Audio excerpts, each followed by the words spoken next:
Ulam today, sinigang na bangus. So ito na po yung mga ricados natin, siling green, kamatis sibuyas, talbos ng kamote, sinigang mix, at mawawala bang pinaka-importante, ang bangus. Halika na, luto na tayo. Kapag ganitong maulan po ang panahon, masarap po na ang ulam natin yung meron tayong hihiguping mainit na sabaw. Kasabay po nun ang bagong sinaing, at makakalimutan niyo po ba ang sausawan? Pwede pong sausawan ng patis, bagoong alamang or yung bagoong isda. Tapos pipigaan po natin ng sili.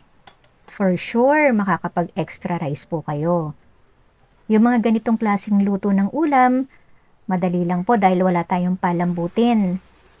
At ang importante po sa bangus, ang lagi namin pinag-aagawan, it's either yung ulo o yung posta. Yung parting may makapal yung tiyan.